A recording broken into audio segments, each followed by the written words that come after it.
Now, the British government has ruled out holding a second referendum on Brexit amid growing calls to do so for both the Leave and Remain camps. Spokesperson for Prime Minister Theresa May says that she firmly rejects the idea. May herself has stressed the ruling Conservative Party is still working for the best deal with Brussels for the UK. This comes as the architect of the Brexit has suggested the UK may need a second referendum on EU membership to end the debate among Remain supporters once and for all. So maybe, just maybe, I'm reaching the point of thinking that we should have a second referendum because on what? On EU membership. The whole thing? Yes, of course, of course. Unless you want to have a multiple choice referendum. No. Which would confuse people. I'm amazed. I think if we had a second referendum on EU membership, we'd kill it off for a generation. The percentage that would vote to leave next time would be very much bigger. Farage says that leading political figures who've been arguing against Brexit will continue fighting it throughout the divorce process. Former UKIP leader insists percentage of people who vote to leave in a second referendum will be much higher than the previous one. Critics of London's decision to leave the EU say public should have another chance to vote on leaving once the terms of withdrawal are clear.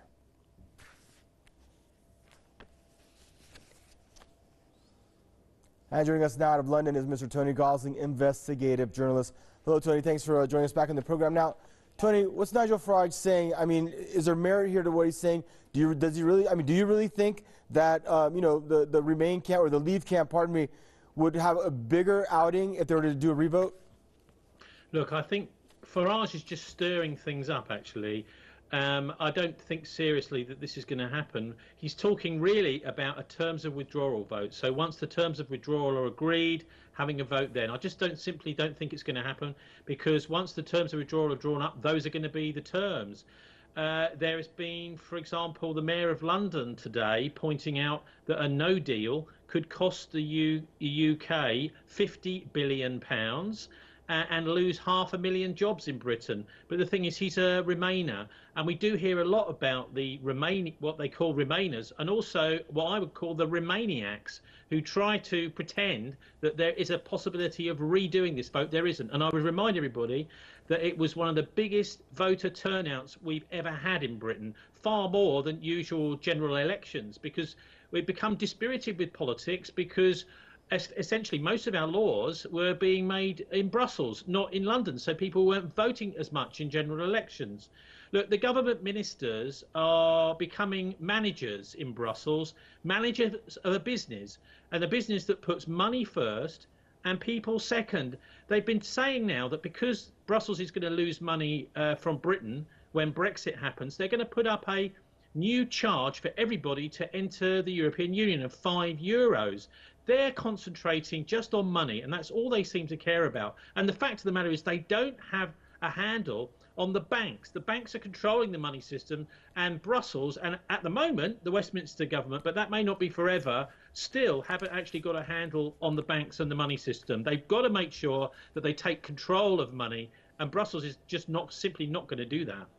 But Tony, isn't it more logical now that after, March, we're coming up on a year that this thing has been kicked off, and we're almost halfway through it, and what it's been dragging, there's been very little progress.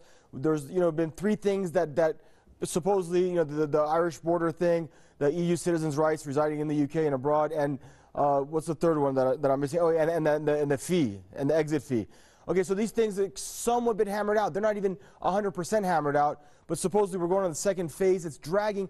So now that the Brits have a better understanding of how long and arduous this process is going to be, what about having a referendum, a yes or no, about having a second referendum? What if Brits want something like that? Don't they deserve it? No, I don't think so, because the decision's been made to leave. That's what we're going to disengage politically. That means we can't stay in the single market or in the customs union, because we have to disengage from the legal system.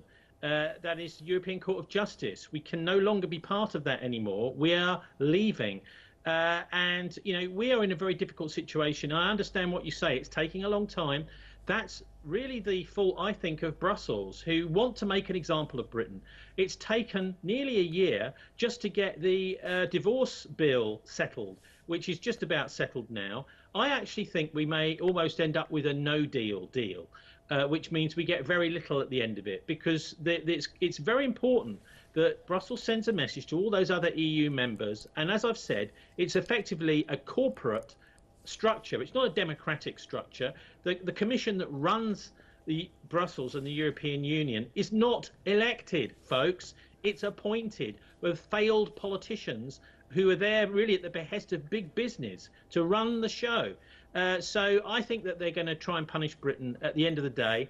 And I think actually they've done a very good job in trying to get the best deal, but that deal might end up being no deal. To send a message to other European countries that they mustn't try and follow in the same way as Britain and try and leave Brussels. That's an important message for Brussels to send, because they don't want everyone, they want almost like rats leaving the sinking ship. It's always a pleasure, Tony. Thank you for joining us once again, Mr. Tony Gosling, investigative journalist, joining us out of London. And that's